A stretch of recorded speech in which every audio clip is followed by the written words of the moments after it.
గత ప్రభుత్వ హయాంలో ఉన్నతాధికారులు రాజకీయ నేతల ఫోన్ ట్యాపింగ్ జరిగింది అన్నారు కాంగ్రెస్ ఎమ్మెల్యే ఎన్ఎం శ్రీనివాసరెడ్డి. దీనిపై పూర్తి స్థాయిలో విచారణ జరగాలన్నారు. అయితే దీనికి కౌంటర్ ఇచ్చారు బీఆర్ఎస్ నేత మాజీ మంత్రి నిరంజన్ రెడ్డి. ఎంతో మంది అధికారుల మీద కూడా ఫోన్ ట్యాపింగ్ జరిగింది. ఐఏఎస్ ఆఫీసర్ల మీద ఫోన్ ట్యాపింగ్ జరిగింది. ఎమ్మెల్యేల మీద ఫోన్ ట్యాపింగ్ జరిగింది. నిజాయితీగా పనిచేసే ఆఫీసర్ల మీద ఫోన్ ట్యాపింగ్ జరిగింది. కాబట్టి ఇంకా చాలామంది ఎమ్మెల్యేల మీద రాజకీయ నాయకుల మీద ఫోన్ ట్యాపింగ్ జరిగింది. వాళ్ళందరూ కూడా ఒక్కొక్కరుగా ముందుకొచ్చి కంప్లైంట్ చేస్తూ ఉన్నారు.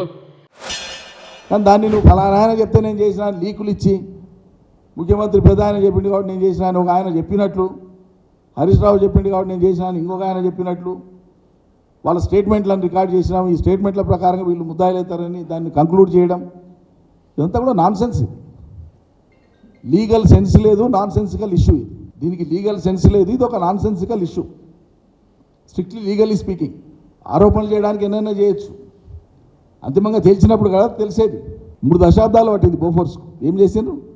సాక్షాత్తు ఏ ఆధారాలు లేకుండా ఒట్టి ఆరోపణలతోనే వాళ్ళ మీరు కథా సీరియల్ నడిపిస్తున్నారే.